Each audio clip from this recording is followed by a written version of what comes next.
with Bob.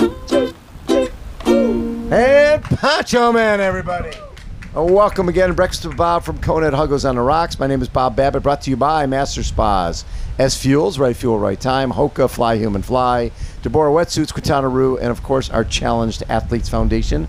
Our next guest, 2 times bronze medalist here at the Ironman World Championship in beautiful Hawaii. Mr. David McNamee joins us. How you doing, David?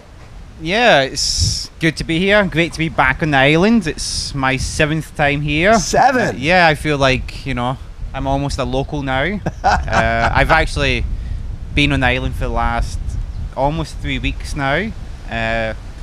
Just getting used to the course, and yeah, ultimately it's probably my last time here.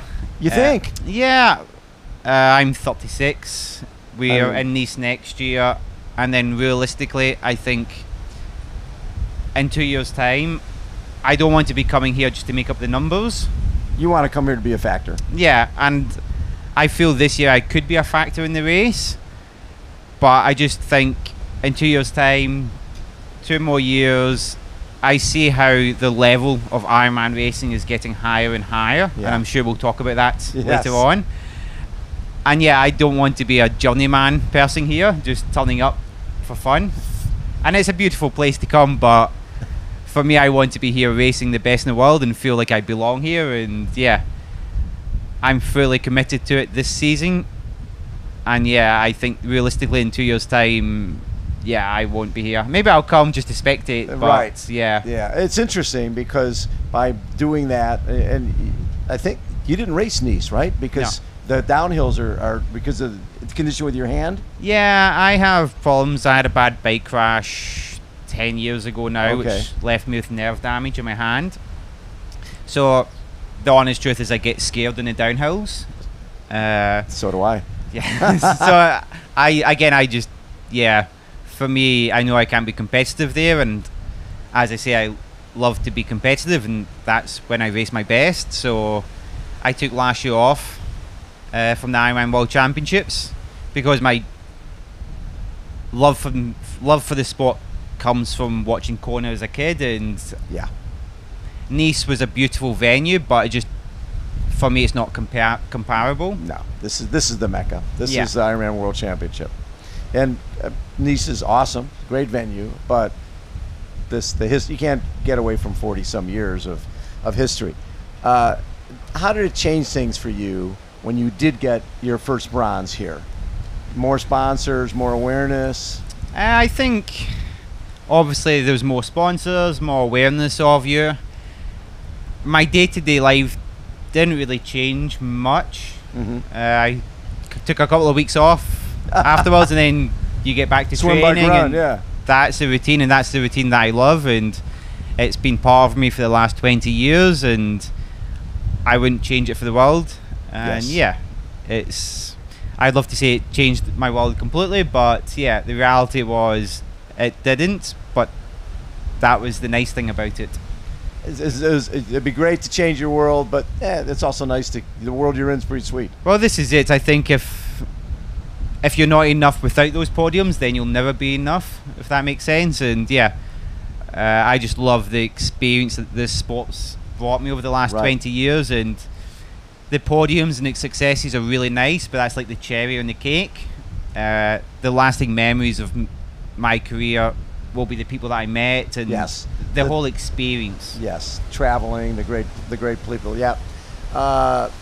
We chatted before St. George, and everybody was talking about, oh my God, this course is so difficult. And you were the one who said, listen, we're going to have 5-6 people under 8 hours, and if somebody who wins is going to go sub 750, and we're going to have a number of people running in the 230s. And you were spot on. So when you look at the field this year with how deep it is, and a lot of first timers who could have a tendency to either go off the front and blow up or be too conservative. I don't see any of these guys being conservative. They're all going to go for it. Do you see sub 4 hours on a bike? If there's no wind, I see multiple people going sub 4. Okay. This is the best field we've ever had here in Kona, without a doubt. The standard, honestly, over the last 10 years of me being here, the standards improved massively, especially over the last 3-4 years. The honest truth is, if my performance in 2017 and 18, when I was in the podium then, it wouldn't get me a podium in this field. Right. It's just the standard has increased massively. I think a lot of it is people just are doing Ironman at a much younger sport, younger age. They're not going into the Olympic format. They're coming right to the longer distance. Well, this is it. And you look at both Magnus and Sam, they don't really have any ITU experience. None. They just, from the age of 20, 21, their goal in life was to win the Ironman World Championships. That's it, yeah. And I think that just shows in the performance level. When we talk about all of these amazing athletes coming here and how fast people can go, I just look at, like, even this year when you got second at Vitoria, 46 swim, 408, 40, 242. Those are times that win Kona back, not that long ago, right? You're like low 4 hours, sub 50 in the swim, low 240s. Now it's going to be, probably that type of swim, 46. It's going to be sub 4 on the bike, and probably, what do you think, 236-ish? Yeah, I think both Christian, Patrick, Gustav, depending on his form, but also Sam Laidlaw's been running extremely well this year. Yep. Both have the potential to better Gustav's course record of 236, I believe. Yeah. But yeah, I remember 2018, Patrick breaking 8 hours for the first time, and the talk was that was a special performance that it will take years to be repeated. Yeah. And now sub 8 is probably good enough for a top 10, maybe. Which, it's great to be part of, but it just blows my mind. It's pretty unbelievable, because I've been watching this race a long time, and I've never seen performances like this, where, I mean, even Sam's performance 2 years ago, coming here in, what do you run, 244, and you come off the bike with a lead and you run 244, you're winning the race. Yeah. And here comes Gustav to run by him, and Christian not far behind him. So it's a different world. This year you also did a T100, London, San Francisco, and it was at Ibiza? I didn't even start Ibiza because I got sick just before the race. Yeah. I did Singapore and came 4th in Singapore. That was probably my best T100 performance. So yeah, it's been great to be part of the series. Again, the level that exists now, just in every aspect of our sport, is incredible. And yeah, it's been nice to be sort of a part of it, even though I've not really been at the pointy end many times. And yeah, what the T100 PTO are doing for the sport is phenomenal. Yeah, it's bringing the professionalism of our sport to a whole new level. And yeah, I just hope that it continues and we really develop our sport into being one of the major sports in the world. So with the World Championship being in Nice next year, what will you, because obviously every year you're coming to Kona. There's no Kona next year. What do you do? Focus on T100? Okay. Maybe do some T100 racing if I qualify. Maybe I just pick and choose what motivates me. Yeah. I can't just race any old race. No, you got to have a reason to race that race to get you to Kona Yeah, and there's some really great races that we have in Europe and in Spain that I've always wanted to do, and maybe that's an option, but right now I've not really thought much past Saturday. Why would you? Well, this is it. Yeah, that's why you're here, right? Yeah, very much so, and yeah, who knows what I'll feel like on Sunday. Maybe you never know if we're having breakfast at the Four Seasons Sunday morning. We've done that before. After a podium, times, then I can give you a better answer then. But yeah, as I'm sitting right now, we have porridge there. I'm sure the Four Seasons there's everything. They do have everything there. My God, I like that was a tough week on the Big Island, a thin line between top shape and being sick. That was like the Sebi fine line between being fit and being fucked. Very much so. I like how Sebi puts things at times. Yes. Yeah. It's very true. And I think it's a line that's harder when you get older to sort of like keep on the right side of. Yes. And I think I've found that out this year, in that when I've got it right, I'm still able to perform at a similar level to the past. Yes. But I've just got it wrong too many times this year. And even Ibiza, I turned up, just got sick, and I just overdone the training. And yeah, lesson learned. And I feel this year that hopefully on Saturday, because I've DNF'd the last 2 attempts here, which I find, to be honest, quite embarrassing. So yeah, on Saturday, hopefully I get back to being that athlete of 2017, 2018 who's running down people along the Queen K, and yeah, who knows what will happen.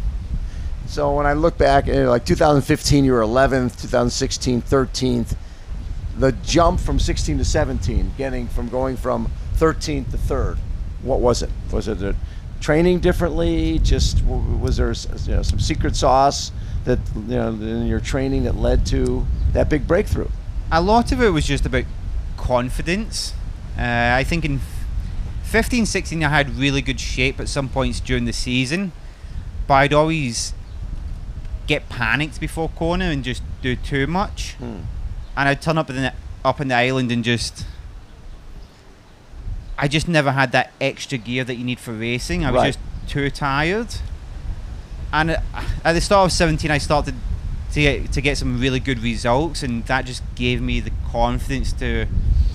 You don't need to reinvent the wheel for Hawaii. You just have to do the training that you do throughout the season. Right. And that was it. It was just no longer getting rid of the panic training for Hawaii. It's no, you're a great athlete throughout the season, just keep with the same training, get out here, adapt to the conditions, and just perform like you do throughout the season. Whereas, especially in 16, even though I'd been having a great season, I all of a sudden thought, with 5-6 weeks before Hawaii, it's time to do more intensity and more training volume than ever before. And yeah, maybe worked for 2 weeks, and then I was tired for the next 4 or 5 weeks, and yeah, I was just so flat here that honestly 16 felt like I was out for a long training day rather than racing. Right, but you're not the only guy to do that. It's the World Championships. I've got to do something different.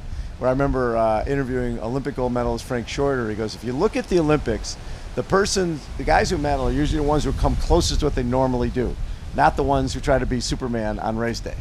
Yeah, very much. And I think 15, 16, yeah, you were Superman. Yeah, I was trying to be Superman, but yeah, I flew a bit too close to the sun, and as Sebi would say, I was fucked. Love it. So it's fairly sad. This could be your last time racing here.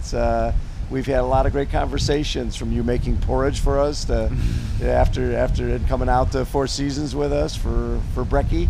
It'd be nice to finish up with another Breckie. Yeah, that would be exceptional. Yeah, it's been an incredible my first time on this island was 2015. It's been an incredible experience. As I say, over the last 20 years, it's not the podiums that I'll remember the most. It'll be the people that I met, like you, Bob. You're one of the big characters of this sport and what makes this sport so special. And even though I might not be here in 2 years' time racing professionally, I hope that I'll be here in some capacity. Cooking porridge for all of us. I'll set up a little booth over there and do a porridge stand, because Porridgeville. Honestly, it's sort of, yeah, triathlon and Ironman, I've sort of defined my life for the last 20 years, and it's gave me experiences that wouldn't have been possible without sport. It's just, I couldn't even imagine my life without this sport. And yeah, you're a lifer. Maybe in 10-15 years I can take over from you. There you go. Breakfast with David. Breakfast with David. It doesn't have the same ring to it. Yeah, but you'd be making better porridge, no question. 10-15 years, we'll see. Yeah. Maybe I'll be ready to step down then. David McNamee has been our guest, everybody. Pacho Man, take us out. Ring the alarm, that's the sound of breakfast. Whoa, whoa. Ring the alarm. breakfast with David, and then Bob. Pancho! Ow! Right in my back. Oh my God! He's interviewing for the future. He's already shoving my chair out. I like it. Oh, that was great.